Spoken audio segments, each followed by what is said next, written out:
history. Some people think that Christopher Columbus was the first European in America, but that was not the case, as we will hear in this story.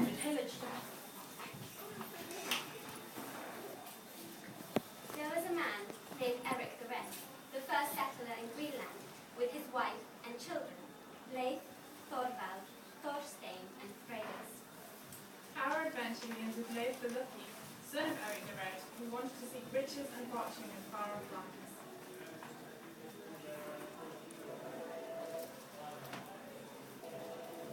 He set sail from Greenland with 35 men into the unknown. The first land they came to was large and flat, with glaciers covering the highlands. They named this land Helluland, flat slab land. The second land they came to was covered in trees with beaches of white sand. They called this land Markland, which means forest land, and returned to their ships and sailed onwards. For 2 days they sailed on into the unknown. Suddenly they reached an island. The grass on the island was covered in dew. They gathered the dew and drank it, and thought they had never tasted anything as sweet. From the island they sailed to a larger land, where they cast anchor and went ashore. This land was like nothing they had ever seen before. The lake and river were full of huge salmon, and the grass was lush and green. They found fields of self-sown wheat and vines growing on the hills. Because of this, they named this new land Vinland, Wineland. All the streams were teeming with fish, and the hills were full of all kinds of deer.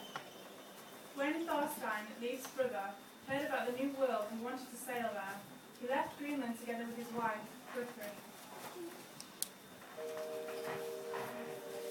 But Thorstein wasn't lucky like his brother.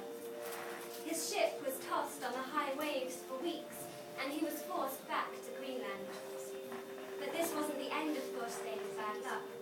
He spent the winter with Thorstein the Black in his household. It wasn't long before they were all struck down by a terrible illness. Thorstein Eriksson died in that winter. His wife Guthrie was overcome with grief.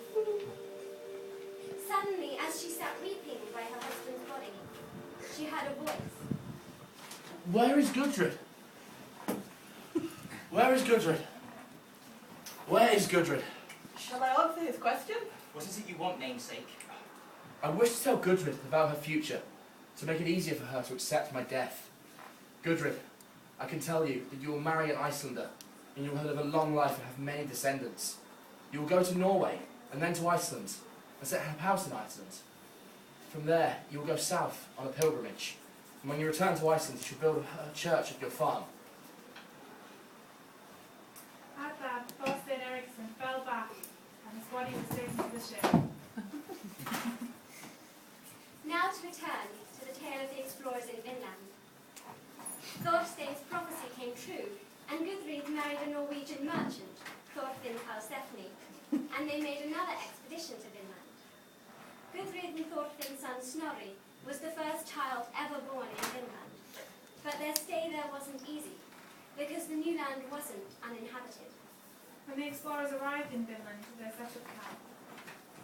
Early one morning, the explorers noticed 9 hide-covered boats, and the people in them waved wooden poles that made a swishing sound as they turned them. What can this mean? Maybe it is a sign of peace. We should raise a white shield in return. They did this, and the people in the boats were ashore. The people were short, with angry eyes and stern expressions. Later, the explorers traded with the local people, but this time of peace and plenty did not last. One morning, the explorers saw a large group of boats approaching from the south, thick as a steady stream.